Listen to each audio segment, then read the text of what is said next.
Now, the shorthand of marriage, translated over time, is a lost language, just ancient fragments of letters and torn corners of reverie. I feel like I'm pushing myself out from the inside, stretching this restrictive container. All the while, she stayed and prayed with me into the uncertainty. Still she watches, clearing the way while I cannot see, stands beside me when I need strength to move forward, gently reminding me that it's always about beginning and then beginning again. Marriage is a long time to be away from myself.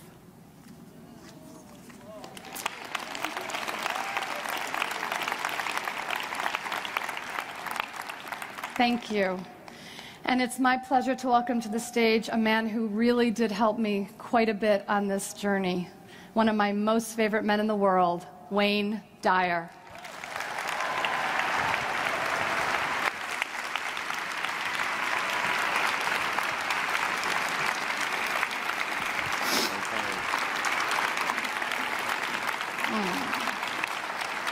Can I stay? Wow, thank you. Thank you, thank you, thank you. My goodness. Those of you who know me and have heard me speak over the years know I use a lot of poetry, and I've been writing a lot of poetry lately. Nancy really speaks like a poet, and her book is so beautiful, and I said, you go out and read a poem, now I'll go sell your book, because it's really beautiful. And I knew her husband, and I knew them, and and she struggled through that divorce process.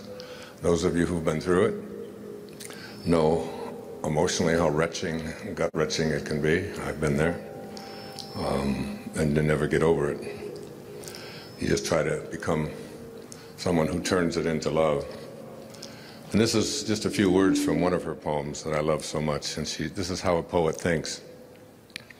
She said, "This is the summer of heartache and goodbyes. I wake and lay in bed, remembering all the things that will never happen,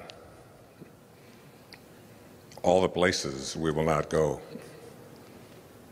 all the things we will not do. The taste in my mouth is of a marriage crashing." Do you feel that? That's how poets do. I'd like to give this to my ex-wife. Actually, my wife, who separated from me, but I love very much. The mother of my children.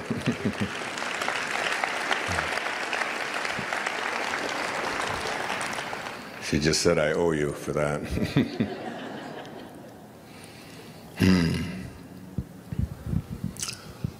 So my name is Wayne Dyer, and I'm 71 years old. Wow, that's not good. It's not good when they applaud your age.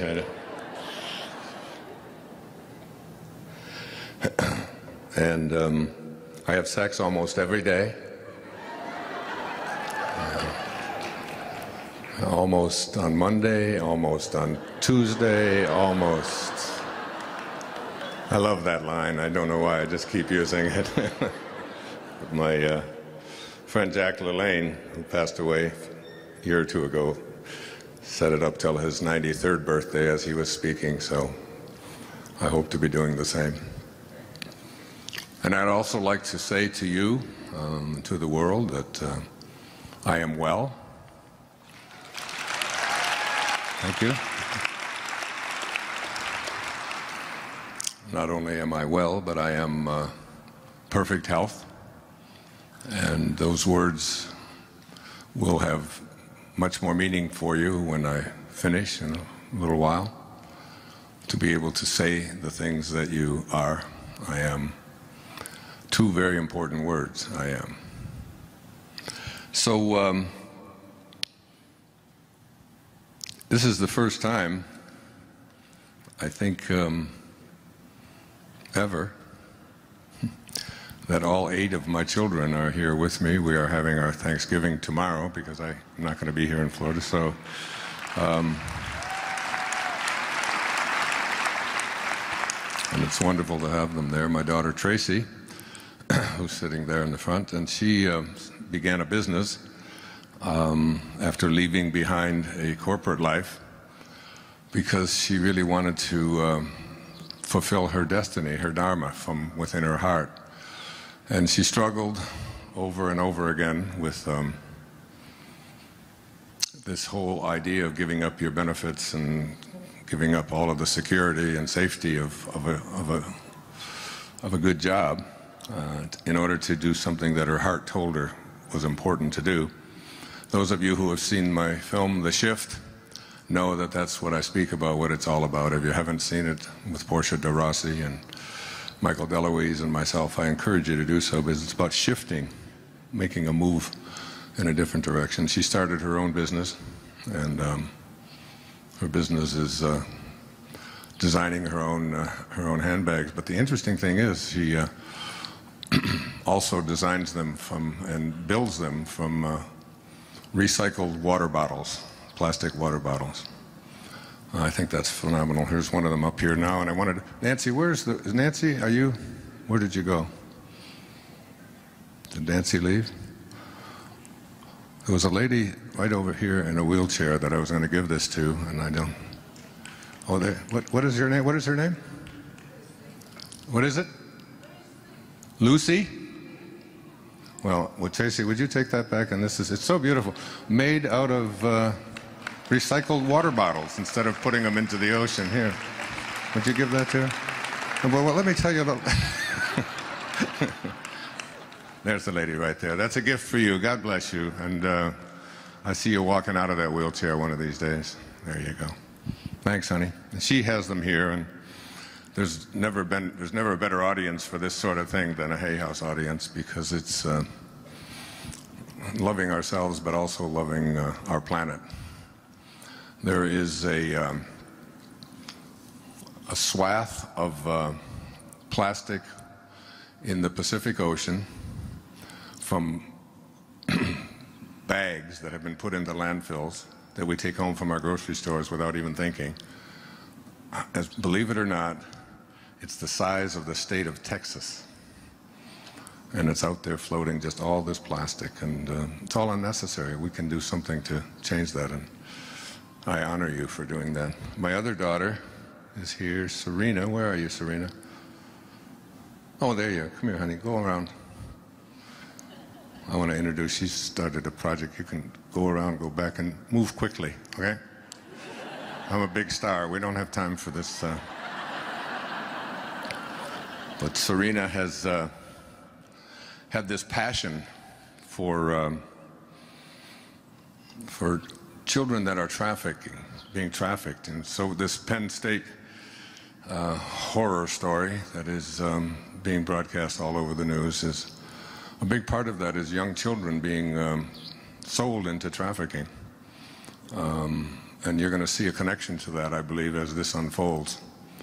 And she has started her own charity, and she just inaugurated it tonight, and I'm going to give her 2 minutes to tell you a little bit about it. I'm wearing one of the wristbands. So this is my daughter, Serena, who received her master's degree from the University of Miami in international relations.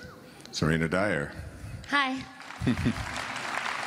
So I didn't know he was going to bring me up here, but yeah, actually my boyfriend and I started a coalition. You have a boyfriend? Yeah. Okay. We started a coalition that we're actually just launching this week, and what we're trying to do is just raise awareness about child trafficking. We're not asking for money. We're not asking, well, for money. We're just asking for people to sign up for our e-alert so that anytime there's, let's say, a bill waiting to go through Congress, and we need to get people behind it to get it passed, we can send you an email and get you involved, or if you want to help or find out more information, you can come get a free bracelet and sign up. But basically, we started to do this when we came across some really alarming statistics, like the #1 place that an American man seeks sex with a child is America. And there are 300,000 kids in America every year that have acts of trafficking for the purpose of sex committed against them. And I can't live with that, and I believe an audience like that wouldn't want to accept something like that either. So I think that this is a great way for people to just learn more about it and spread the awareness so that we can get rid of it, starting in America and then on a global level. How many children are sold into trafficking worldwide? Worldwide, they estimate that there are 12 million people that are trafficked, and 50% of those are children. And like I said, in places like Africa, the purpose of trafficking a child is a lot of times for labor, or enforced slavery, or war. But here, it's for sex. And I just find that to be so disturbing. And he always told me that no amount of feeling bad will ever make anything feel good. So I don't focus on how bad it is. I think that we can make it better. And that's what I focus on, that we can really make this better, one child at a time. Thank you, honey. Very nice.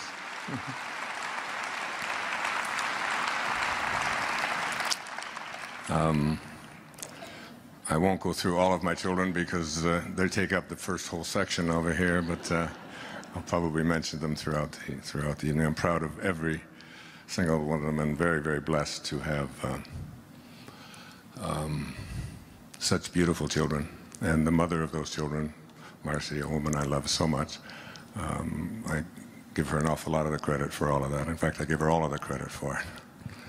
So I've just finished taping a new public television special, which will be airing in March. It's the 9th one, and I must say how proud I am that since we started these in 1998, we're getting close to $250 million being raised for public television, just from the pledges that people make. And public television is another one of those wonderful pro bono things that I do and that so many people do to bring a different kind of energy into our homes.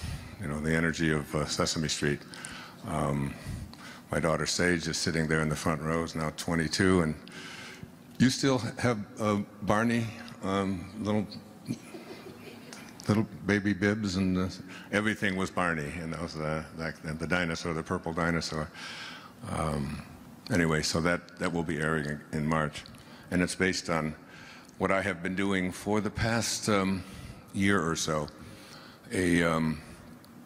Almost a perfect storm has occurred in my life, beginning on the 21st of April this year, my mother's 95th birthday, and I'll be sharing some of that with you here today. Miracles have been taking place in my life. Healing has been taking place. My whole emphasis on this, most of you probably know because ABC World News did a whole story on me, but they focused on this diagnosis of leukemia, which is now gone. I don't pay attention to it. It's not a part of my life, and I'm living from a perfect health perspective every single day, and it's been a marvelous shift, and I want to talk to you about it, not about my own story necessarily, but about the principles that are involved in making this wonderful and powerful shift. So much of what I speak about here tonight will probably sound strange, even to this audience, which you wouldn't think that would happen here. I know what you guys are like. I know how crazy you are, how weird it is. But there have been things that have been showing up in my life, and principles for me to write about, and things for me to tell you and share with you that have really surprised me. And I've always lived by the principle of Tilopa, the 10th century Sufi master, who said, have a mind that is open to everything and attached nowhere, attached to nothing. And my wife and I always had this attitude in bringing up our children, that keep an open mind. and anything that you immediately reject. Get your ego out of that and just open yourself to the words of Jesus in the New Testament when he said, with God, all things are possible. And I always ask my audience, what does that leave out? What does all things are possible leave out? And obviously the answer is nothing.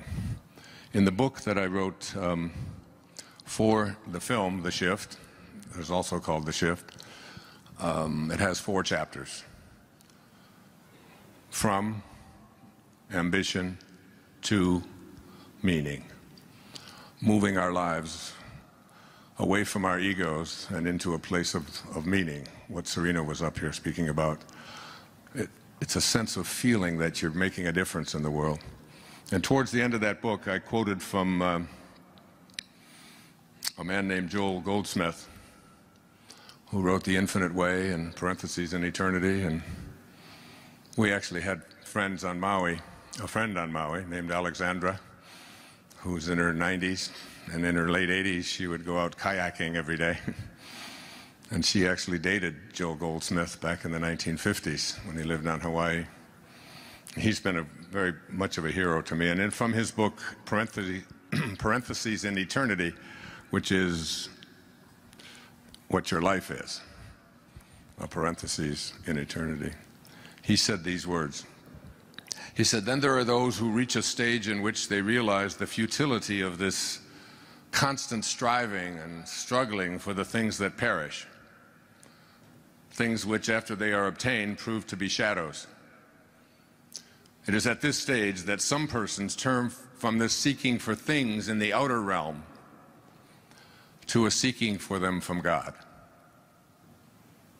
And that has been probably the major shift in my life, taking the focus in my life off of the things, the accomplishments, the acquisitions, the reputation, ownership, which we begin to identify ourselves as, and to begin to recognize that Pierre Teilhard, the great French priest who was excommunicated from the Catholic Church for his outrageous ideas in 1918, he said, you're not here as a human being having a spiritual experience, that it's the other way around. And you've all heard it, that we are all infinite spiritual beings having a temporary human experience and beginning to live our life from this spiritual place, its place of spirit, where we recognize and identify ourselves not on the basis of what the ego says, which is on the basis of what we have and what we accomplish, what we own, and what others think of us, not based on our belief in our separation from each other, and most egregiously not based upon our belief in our separation from God. A shift, if you will, to an awareness of our own divinity. And from that place, what is possible for all of us. So I'm going to recite a poem here from a great poet. His name was Samuel Taylor Coleridge. He wrote a poem called The Rime of the Ancient Mariner. And he also wrote one that wasn't that well known. I put it in a book of mine years ago called Real Magic. I started it with this. And I'd like you to, as I give these words, I'd like you to think about what the poet is asking and whether or not you believe in your heart or know in your heart that what the poet is saying is possible for you, or whether you think it's just the fancy kind of fanciful meanderings and dreamings of an idealist. Ask yourself, is this possible? He said, what if you slept? And what if in your sleep you dreamed? And what if in your dream you went to heaven and there picked a strange and wonderful flower. And what if, when you awoke, you held that flower in your hand? Ah, what then? He concludes his poem. Ah, what then? And I wonder if you think such a thing is really a possibility. That you can go into a state in which there is no form, no beginnings, no ends, no boundaries, no limits, and bring from that invisible place something that has substance, that has boundaries, that has form, that you can hold, that you can smell. And then ask yourself if that's a possibility. I wonder how many of you think yes, and how many of you think no. I'm not going to ask, but the fact is that this room has, it looks like 2,500 or so people in the room tonight. Every single one of you are an example of what that poet just described.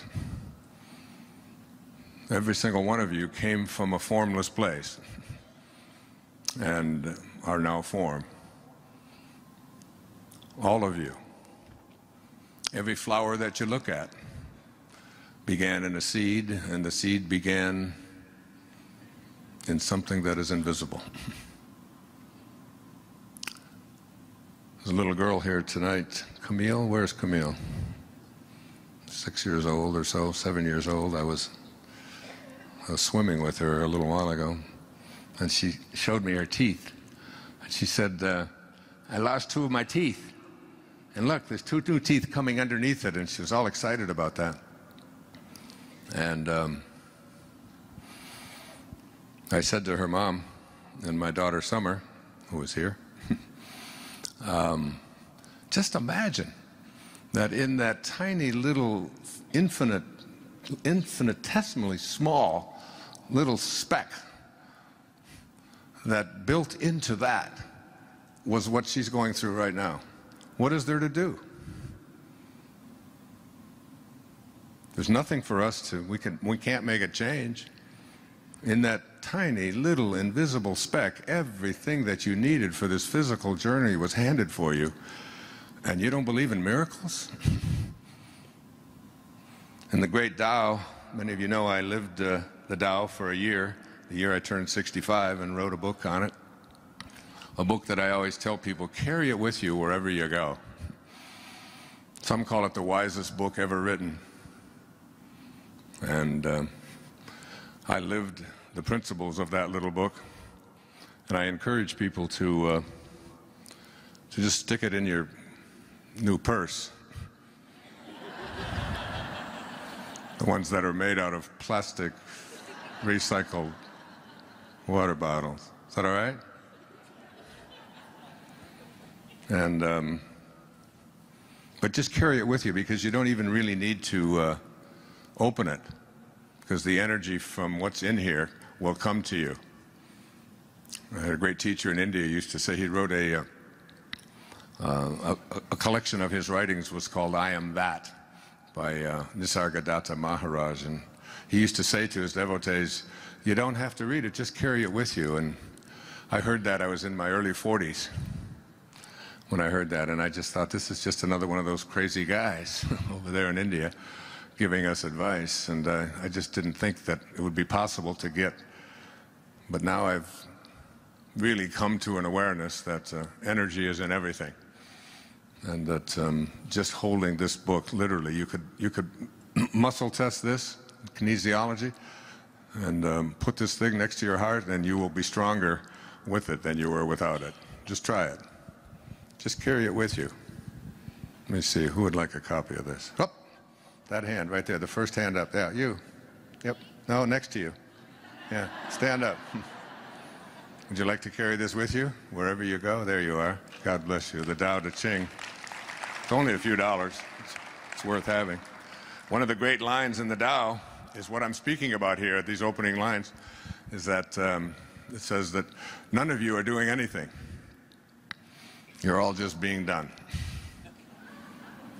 And when you look at your physical body, there's a recognition that this is absolutely true.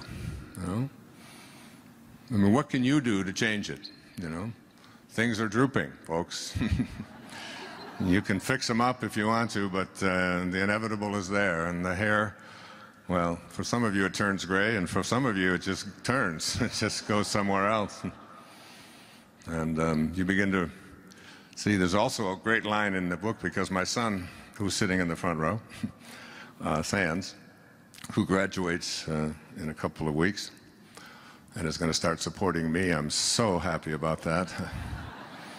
Because I often have quoted Lao Tzu, and he has often said, the Tao, God, divine mind, the Tao does nothing. And it leaves nothing undone. It's all perfect. So I say to him over the summer over in Maui, I said, Sands, come on, do something. You got to do it. Let's go. We got to do something. He looked up and he said, I do nothing. And I leave nothing undone. So this stuff can come back at you. It's his favorite line now. He's a Taoist philosopher. So the great Saint Swami Muktananda was asked the question, what is real? And his response is really worth you hearing. And something for you to really think about, because the strange place that I think it's weird, it's just so magical, but it's still, it's hard for us to wrap our arms around this idea that all things are possible. This awareness that about what is real. And Muktananda said, that is real, which never changes. So what part of your physical life meets that definition? We are all in these bodies that are changing every second. Therefore, by that definition, they're not real. So you go back and look at how many bodies you've been in since you showed up here. You were in a body about this big that weighed somewhere between 5 and 10 pounds, and that was you. And you were in a little toddler body about this tall, and you certainly, if someone said, is that you, you would have said, yeah, that's me. And then you were in a 13 or 12-year-old body, which is one of these. I have 6 daughters, and they have a stance, you know, when they're about 13, and they go like this, and their leg goes up and down, and they roll their eyes and look at you like you ought to try to get a life someplace. You were in one of those bodies, teenage body, and you thought that was real. That's when you get the great learnings. One of my daughters, Serena, said to me one time when I raised my voice and asked her to hurry up and get moving, come on. She looked at, I wonder what all those people would think of Mr. Positive if they could see him here this morning. She turned to her sister and said, would you buy a book from someone who yells at his 11-year-old daughter? I'd sneak out of the room and try to. Best line I ever heard from any of my children ever, and I followed them around with a pad of paper to give me material, was from my daughter Summer. When she was 13 and her sister was 11, sitting at the breakfast table, and all of a sudden about 6:30 in the morning, and Summer looked at Serena and said, well, if you didn't have any feet, would you wear shoes? And Serena at that time, and it hasn't gone away, could hardly stand anybody talking to her at 6 o'clock in the morning, and said, that's the most ridiculous thing I've ever heard you say. Don't even talk to me. Why are you, just don't even talk to me. Close your mouth. Why are you talking to me? That's so stupid. What if you didn't have any feet? Would I wear shoes? Of course not. And Summer looked at me and said, don't get mad at me. I just wonder why you're wearing that bra. That's, so...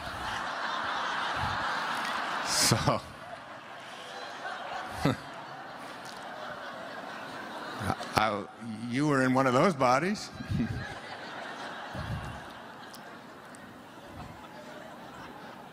I was in a 20-year-old body, and I saw a picture of it on the PBS show, and I was doing a little bit of this, and the pictures of me at various stages of my life were going by, and the film was, the camera was looking at this picture, and it stopped on a picture of me when I was about 20 years old. And I'm 70, when that was 51 years ago. And there's not one cell of that body left on this planet. I really thought it was real. And when you were in your 20-year-old body, you thought it was real, didn't you? I mean, it's just like, you look at it, you say, of course it's real. And now you look back at it and you say, if it was real, where is it?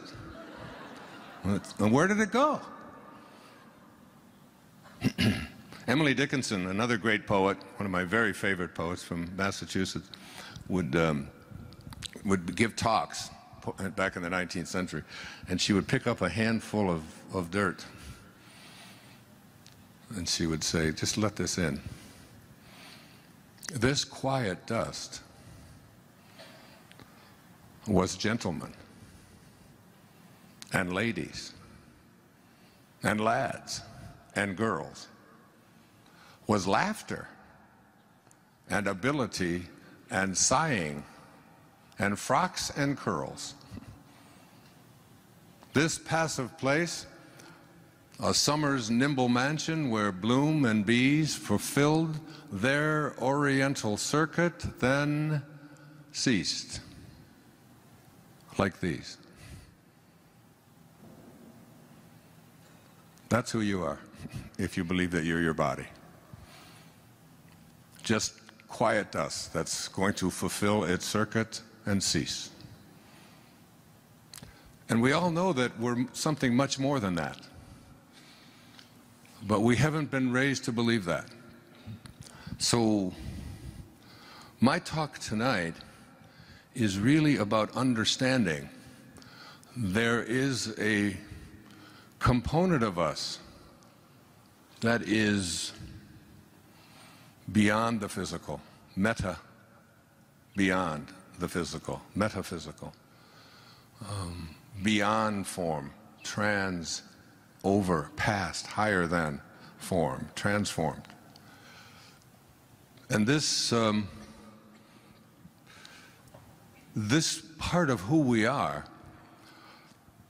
has infinite possibilities and can do anything, can heal anything, can manifest anything, can attract into our lives the right people. And you get a sense after a while that that this invisibleness that is who we are is, as you begin to elevate your awareness and move to a higher level, and this is basically the essence of it. It's that we were all conceived and born into a world and a culture in which we were raised to be ordinary. And ordinary isn't so bad. I'm not here to put down ordinary and average and fitting in and all the things that ordinary comprises. It's just not what I want for me. And I got the mic tonight. So, and ordinary really means, it means fitting in. It means getting along. It means becoming a good citizen. It means filling out the forms. It means paying your taxes. It means having your children and providing for them and taking care of them and going to work, going to school and getting good grades and graduating and your family and doing all of this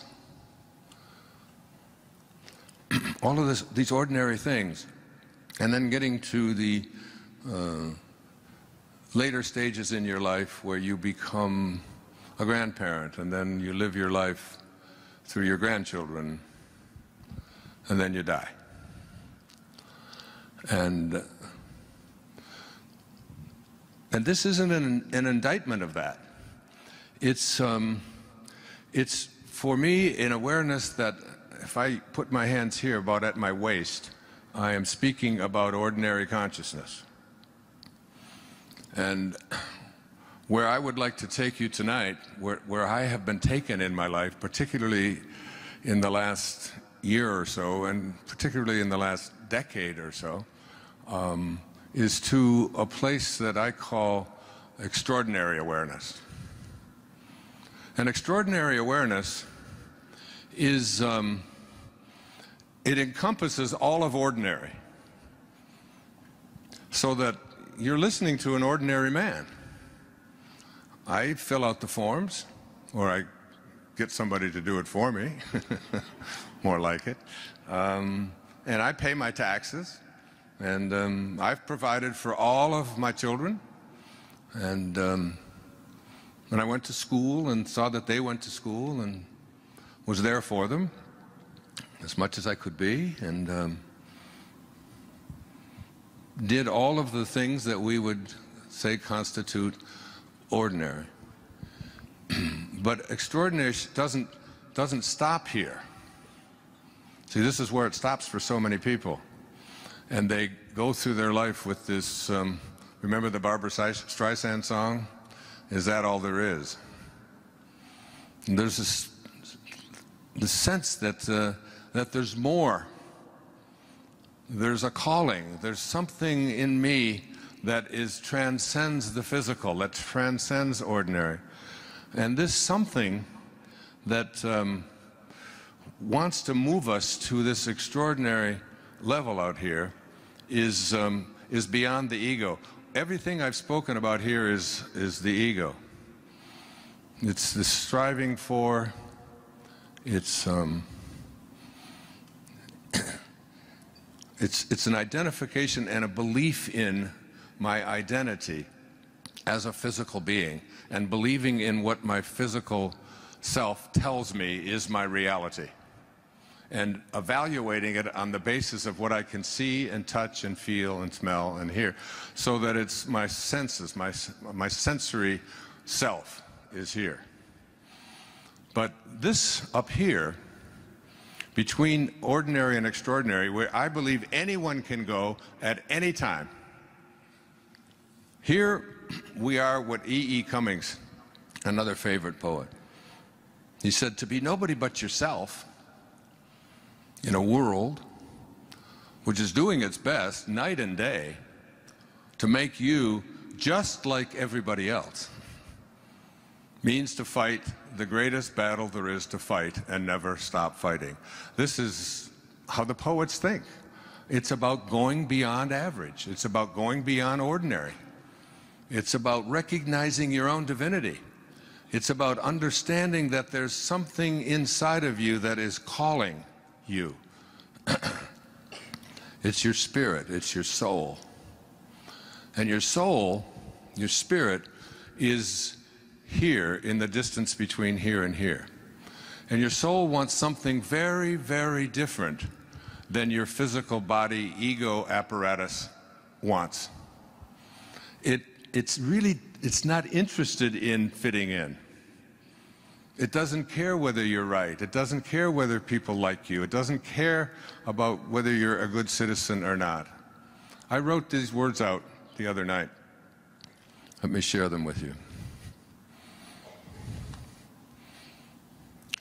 It says, I said, the ideal, because I'm going to write about this, the ideal of the soul, the thing that it asks for, is neither knowledge, nor light, nor happiness. The ideal of the soul is space. The ideal of the soul is immensity. the one thing it needs is to be free to expand, to reach out, to embrace the infinite. Yeah, the ideal of the soul is infinity. It is, it is miserable when it is circumscribed and restricted. The soul is not finite. What is finite? Finite means it has a beginning and it has an end, doesn't it? So that's it. It stops here and it's finite. The opposite of finite is infinite, infinite. And what is infinite? What does it mean when something is infinite? It means that it is always expanding, right? It doesn't stop any place. It is always growing. It's like the universe. It's just infinite.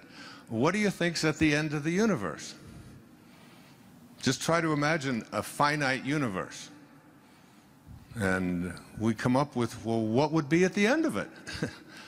And what we think is at the end of it is what? What is there, a wall? If there's a wall at the end of the universe, the poet would ask, what's on the other side? And where does that end? So there's getting in touch with this infinite part of ourselves is really the part of us that says, there was a song that was popular when my mother was a young woman. It was called Don't Fence Me In. Oh, give me land, lots of land, and the starry skies above. Don't fence me in. Remember that song? All the old folks singing. My daughter's looking at me, what is he going to do now? He's going to embarrass me. We don't want to be fenced in. Now, before I had any children, I had 8 theories about how to raise children. I even wrote about them. Now we have 8 children. I have no theories. But the one thing I know about raising children is this, that nobody likes being told what to do. Right, Sage? I was telling the story of you, honey, on Mother's Day one year at a restaurant where we were all there, my mother, Marcy's mom and dad, and we were all there. And Sage is, in a lot of ways, like me, what I call I tell this story at every talk, so I might as well hear it. It's the scurvy elephant. When I was in a foster home back in Mount Clemens, when I was about 6 or 7 years old, I came home from school, and Mrs. Scarf, who ran this home, had this home that a bunch of us lived. And I came home and I asked her, what's a scurvy elephant? And she said, a what? And she said, a scurvy elephant. I mean, I said, and she said, well, where did you hear that? I said, well, I heard Mrs. Poole, who was my 3rd grade teacher, talking to the principal, and she said that Wayne Dyer was in her classroom and that he was a scurvy elephant. So she got on the phone, called the principal, and the principal said, oh, no. And she said, that's Wayne. He gets everything mixed up. She didn't say that he was a scurvy elephant in her classroom. She said that he was a disturbing element in her classroom. And I always loved to say that. So a scurvy elephant is, and my teacher, Abraham Maslow, used to always say to us, you know, the number one marker of self-actualizing people is their independence of the good opinion of other people. They're just not interested in being told what to do. I watched on on my iPad, which I just got, and it had a commencement address by Steve Jobs at Stanford University. It was a 15-minute, and I just sat there, and before I meditated, I listened to what he had to say. This immensely scurvy elephant, who really, I mean, just passed away a few weeks ago, and you know, many of his biographers now saying that he's up there with Thomas Edison and Benjamin Franklin and Alexander Graham Bell, people like that. I mean, he really changed who we are as a people and how we communicate with each other. And his advice to the whole graduating class at Stanford was, don't live somebody else's dharma. Don't listen to that inner calling. And whatever it calls you to do, listen to it. And don't pay attention to anybody telling you what's possible or what's not possible, or whatever. Just fight for it. Sage was at Mother's Day, and I don't even remember what it was that she wanted to wear or didn't want to wear, but it had something to do with dresses and skirts and slacks. And I remember that Mother's Day walking in the parking lot with Sage for 45 minutes or so, talking to her about, I know exactly how you feel and how you think. I said, but there's a lot of people who think that you should maybe wear something nice. It's Mother's Day and it's a restaurant. I said, but you don't have to go back in there. We'll go home and get something afterwards if you want. And she just gave me that, I don't want to do this, and why should I be told what to wear? And I understood that. I understood it very strong. And she's still doing that. But it also serves people very, very well. This idea that I'm going to listen to that voice, and we all have it. And when we have this voice, and this voice has passion associated with it, that is, when you feel a strong passion towards what it is that you want to become, what you want to create, the kind of person that you intend to be, when you have that within you, it doesn't make any difference whether anybody else understands it or gets along with it. You don't even try to talk to anybody else about it. You just listen to it, and you become a disturbing element. You become a scurvy elephant in the world. And it's the only way you'll ever feel fulfilled. You won't get it by fitting in. So in order to, you have to listen to your soul. And your soul is that invisibleness. And your soul is not finite. Therefore, everything up to here is finite. Everything that I spoke about, filling out the forms, fitting in, being a good citizen, doing all the right things, all these things which I applaud, which are all fine, but they only take you, you end up living a half-lived life.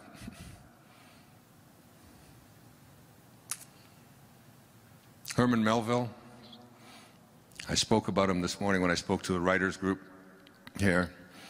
I mean, his writing was so profound and so beautiful, and he had this one line from Moby Dick, which is really not the story about a man chasing a whale.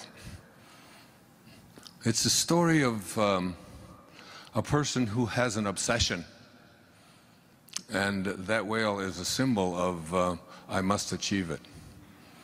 I read a really great book this summer. Every one of my kids have read it. It's called Unbroken by Laura Hillerbrand. And I recommend that you read it, and wherever this is going around the world, get a copy of it. It's the story of Louis Zamperini, who survived on a raft across the ocean and was taken to a Japanese prisoner of war camp, and on and on and on, and survived against all odds. And then at the end was able to go back and forgive. I mean, it's just a powerful, beautiful, spiritual experience. And, and Ahab was pursuing his own inner voice that just couldn't be stilled. And this is how Melville spoke. Because I live on an island in the middle of the Pacific, Maui, where I invite you to come in January to listen to the whales. Go on a whale watch with me, and if you like what I'm speaking about here tonight, we do 2 or 3 days on it in January. Here's Melville. He said, "For as this appalling ocean surrounds the verdant land, so in the soul of man lies one insular Tahiti, full of peace and joy, but encompassed by all of the horrors of the half-lived life. The half-lived life is the life that gets you to ordinary, to filling out the forms, and then stopping. The self-actualized life starts at ordinary and listens to its soul, which you can't find, but you know is there. And there are some that doubt that it's there. I had a friend who's a neurosurgeon over in Maui, and he was saying, you know, you talk about this soul thing a lot. He said, I've poked around in a lot of human brains, and I've never seen a soul or anything resembling a soul. And I asked him, I said, Chuck, I said, while you're in there poking around, have you ever seen a thought? Well, no, of course not. I said, do you think there are thoughts? That such a thing as a thought exists? You can't see it, you can't touch it, you can't. The fact is that virtually everything that exists is metaphysical, beyond the physical. It's very limited, our physical world, and it's not even real by Muktananda standards because it's always changing. The body that you came into this room with will be a different, you'll leave in a different body. There's something called you that just keeps occupying more and more and more new bodies until ultimately it just sheds it all together. The great Irish poet William Butler Yeats said, an aged man is but a paltry thing, a tattered coat upon a stick. What an image. Unless soul claps its hands and sings, and louder sings, for every tatter in its mortal dress. We're just tattered coats on a stick, unless we have a soul. And when we have a soul, the soul says, don't fence me in. The soul says, don't tell me what to be. Don't tell me what I can't do. Don't you dare impose upon me who you are and what you think I should be. That's your soul. And all of you have this, because this body of yours is just an illusion. It's just a very temporary parenthesis in eternity, isn't it? And you know that you're going to leave it. And all the evidence is there, and you just keep looking at it. You try to pretend that it's not there, and so you color the gray, and you lift them up, and you shift it around, and you put on a girdle, and you do all of the, I don't know, you do all of the stuff to pretend that it's, and you're not doing a damn thing in this world. You're just being done. You're just being done. But what you're being done by is the higher self. So what I would like to offer you here is a program, if you will, sort of a preview. I've been reading and studying and lecturing all over the place for the last year or two. And for some reason, I've been given a big voice and a big audience. For some reason, I'm allowed to go on public television and present in prime time 3- and 4-hour specials on the Tao Te Ching, or on the power of intention, or on changing your life, living from a spiritual place. And it must be because I have had this wonderful opportunity handed to me that I've been getting exposed to more and more and more about the miraculous power that comes to us when we start our life from ordinary and just leave that part of it to be taken care of and move into this extraordinary place, this place that all the great writers speak about, where we transcend this ego of ours that believes that who we are is so important, and believes that who we are is what we own, and who believes that what we are is in competition with others and has to defeat others and has to win and has to be better than. I love the poets. I feel very poetic tonight. A great Indian poet named Rabindranath Tagore won the Nobel Prize for Literature in 1927 with a collection of poetry called Gitanjali.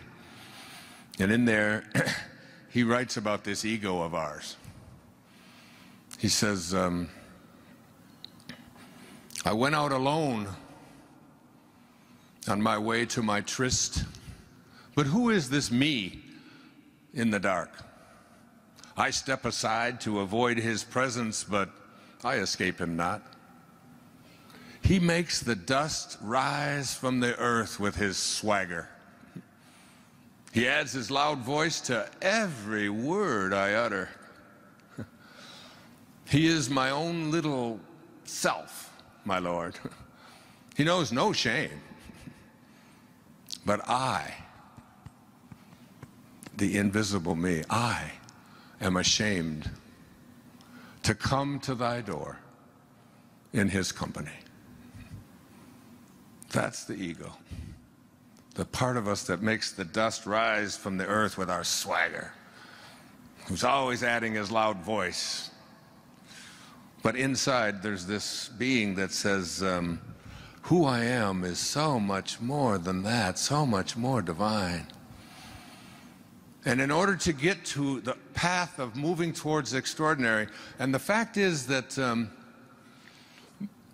even though many people will attend a talk like this and many people will buy the books and study it and look at it, the percentage of people who are willing to leave ordinary behind is very, very small. Honestly, it's only a handful of people in this room. Even though the intentions are good, the book that I'm reading now, I came across a quote. I think I'm going to read it, if I have it here. Ah, here it is. It was by a French philosopher, mathematician. Some of you studied him when you took a philosophy class. His name was René Descartes. He's the one who said, I think, therefore I am. I don't like to question these guys. I used to teach them at the university, but I think he had it backwards. I really believe it should be, I am. Therefore, I think. Well, that's just my opinion. I'll talk about it later. And Descartes said, in order to reach the truth, it is necessary at some point in one's life to rid oneself of all the opinions one has ever received and to rebuild one's entire system of knowledge from the very foundation. And I think I've done that recently. Just tossed out. I think this diagnosis of leukemia 2 years ago really helped me to do that. And to just say, I'm starting over. I'm going here.